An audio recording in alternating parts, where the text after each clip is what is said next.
In the poem The Love Song of J. Alfred Prufrock, T.S. Eliot describes a person Prufrock, and it is a type of dramatic monologue. Here Prufrock is saying to his companion to go with him, and then he describes the atmosphere of the place or the streets from where he passes. He compares the foggy weather of the street with a cat, and it is described by using a beautiful simile. And in the concluding part of that simile, he says, "Indeed, there will be time for the yellow smoke that slides along the street, rubbing its back upon the window panes. There will be time to prepare a face to meet the faces that you meet. There will be time to murder and create, and time for all the works and days of hands that lift the and drop a question on your plate. Time for you, and time for me, and time yet for 100 indecisions, and for 100 visions and revisions before the taking of a toast and tea." Prufrock keeps repeating that there will be time, as if he has not quite convinced himself or his companion. There is plenty of time to get your face ready to meet other people. Also, plenty of time to murder and create. He says, there will be time to prepare a face to meet the faces that you meet. यानी जिन लोगों से आप मिलने जा रहे हो उनसे मिलने के लिए, रेडी होने के लिए आपके पास बहुत टाइम है. Further he says, there will be time to murder and create. In the next line, he says that there is time for all the works and days of hands. Here allusion has been used. Works and days is the name of a work written by Greek poet Hesiod. It's a poem about the importance of working for a living and non-living, a lazy, pointless existence. Here Prufrock seems to refer to individual body parts instead of person. He says, such as faces and hands. The hands are dropping a cushion onto a plate as if it was something we could dig into like a fancy steak dinner. But we still don't learn what the cushion is. He has not described about the cushion, that overwhelming cushion about which he is talking in the beginning of the poem. Plenty of time for that latter. There is also time for indecisions, for not deciding things. We have all this time before the taking of a toast and tea. These lines shows that Prufrock is not ready to meet his lover. He is not having that passion or that courage, we can say. He is indecisive. He further says, in the room the women come and go, talking of Michelangelo. And indeed there will be time to wonder, do I dare and do I dare? Time to turn back and descend the stair. These lines seem to come and go from the poem, just like the woman they describe. These lines are repeated again and again in the poem. There is still plenty of time to do all the important things Prufrock wants to do. Now he is second guessing himself. The setting gets more specific too. We might imagine him standing outside the upstairs room. His love, is it? He paces back and forth and tries to decide whether to ask his big question. Do I dare? He wonders. But no, he doesn't dare. He turns around and heads back to downstairs. He says, indeed there will be time to wonder, do I dare and do I dare? These lines shows that Prufrock is not firm in his decision. He is not having that courage that is required to ask that question. That's why He turns around and heads back downstairs.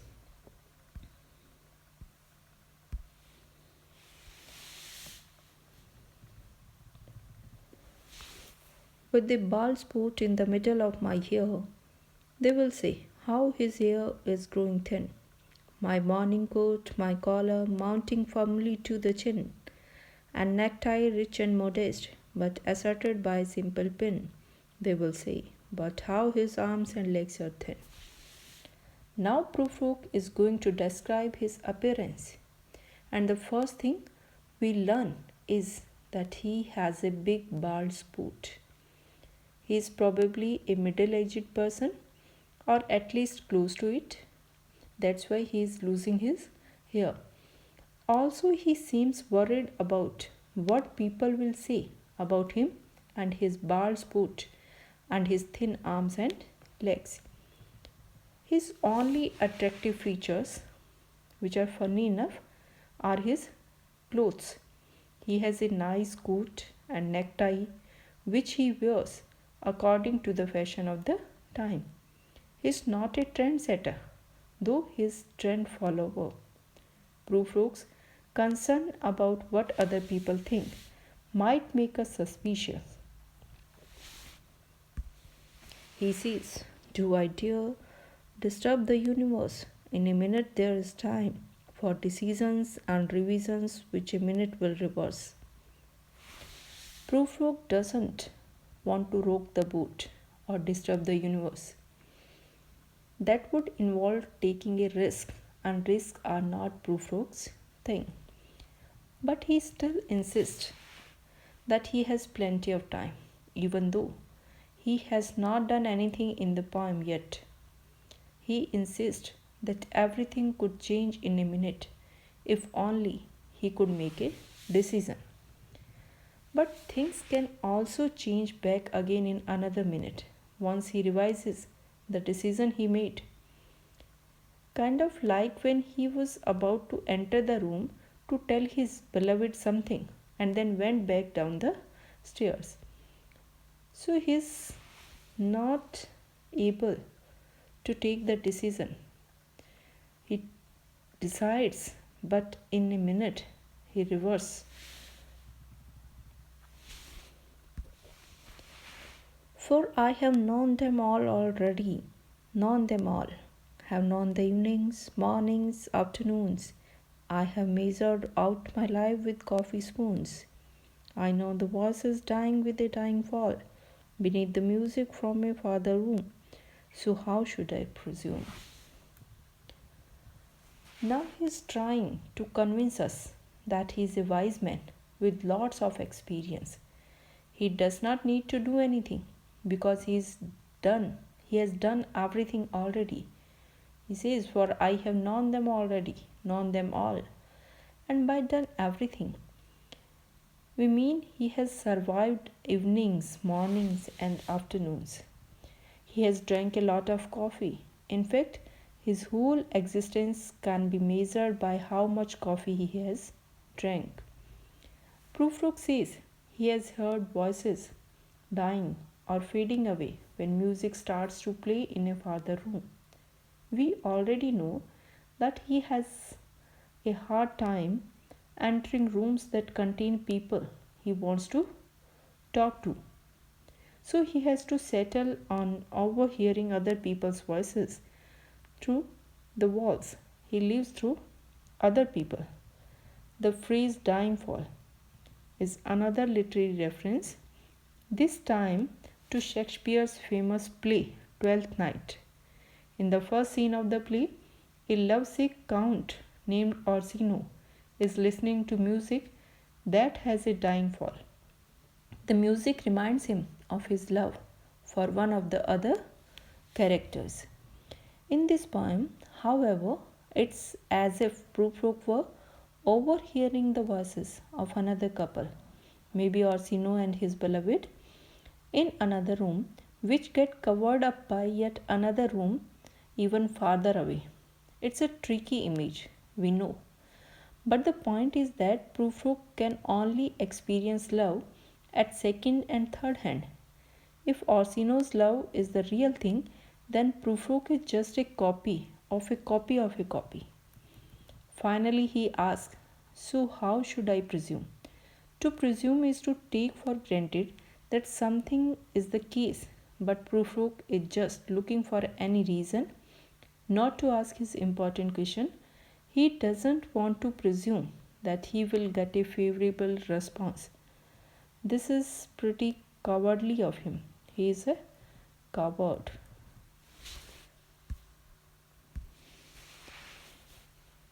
He further says, "And I have known the eyes already, known them all. The eyes that fix you in a formulated phase. And when I am formulated, sprawling on a pin, when I am pinned and wriggling on the wall, then how should I begin? To spit out all the butt ends of my days and ways, and how should I presume?" Here he goes with the body parts again. This time it's the eyes. He says, "And I have known the eyes already." Prufrock has seen a lot of eyes in his time. He doesn't like how eyes seem to fix or freeze him. And a formulated phrase means a phrase that judges, summarizes, and reduces something complicated to something simple. We don't know what phrase he has in his mind, but it shouldn't be surprising by now that he is afraid of judgments of any kind by other people. He says, he has told us that he has already known the eyes that would formulate him, but now he talks as if this event has not happened yet. He imagines himself sprawling on a pin and put wriggling on a wall. He is referring to the practice in his time where insects that were collected by scientists were pinned inside a glass frame and hung on a wall so they could be preserved and inspected. In a really old science museum, sometimes example of these insect specimens can be seen. So Prufrock is imagining that the eyes are treating him like a scientist treats an object of study. He doesn't like that so much. He thinks that once these scientific eyes have got a hold on him, he will have to talk about, or rather spit out, the story of his life, his days and ways. The buttons could refer to any kind of end, the little odds and ends of his daily life, the evening he spent. But it's also the word people use for the end of a cigarette, the part that doesn't get smoked. Prufrock is comparing his life to a used up cigarette.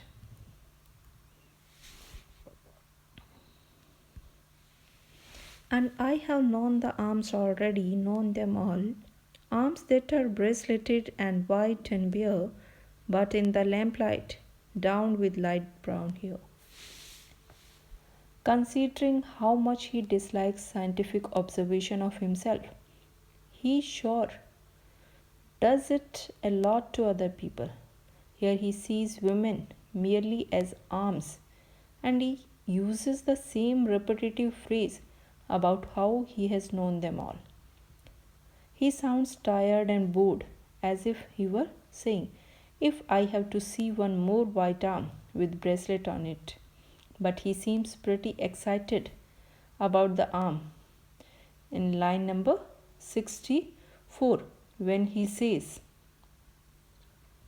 "But in the lamp lying down with light brown hair." Arms that are braceleted and white and bare. This is probably the arm of woman he invited on a walk, or we can say the you of the poem. If they did go for a walk through half deserted streets, it would make sense to see her arm under lamplight. The soft light brown hair makes this arm different from all the other ones and would seem to contradict his claim to have seen all the arms. Is it perfume from a dress that makes me so distressed? Finally, Prufrock admits that he has been digressing or wandering away from the main point. And what is that main point? We are not sure anymore. That is how far he has digressed. He blames his digression on the scent of women's perfume. For a guy that claims to have known all the women, is still fairly preoccupied with all things feminine. Arms that lie along a table or wrap about a shawl, and should I then presume, and how should I begin? He still doesn't know whether he should presume to do something when the arms lie along a table wrapped about a shawl. He still has not told us what that something is. He doesn't even know where to begin talking about it.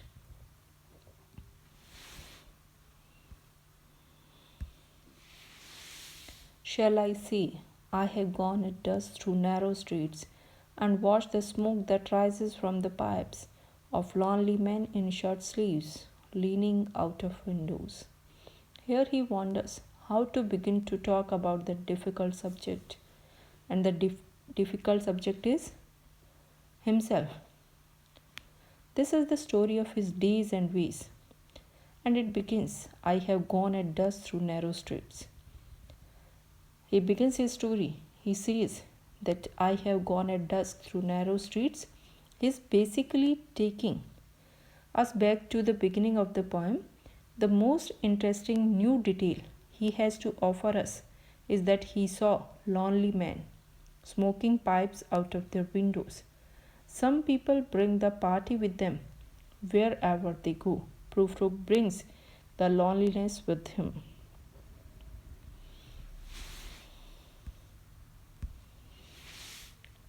I should have been a pair of red claws scuttling across the floors of silent seas.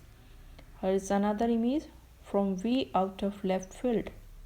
It might also be the most accurate self-evaluation that Prufrock offers in the entire poem. It would have been more fitting, he says, to have been born as a pair of crab claws that scuttle across the floor of the ocean. The crab is the perfect image of Prufrock. Here is a metaphor that Prufrock is described as a crab because it seems suited to a single overriding goal, self-protection. He just wants to protect himself.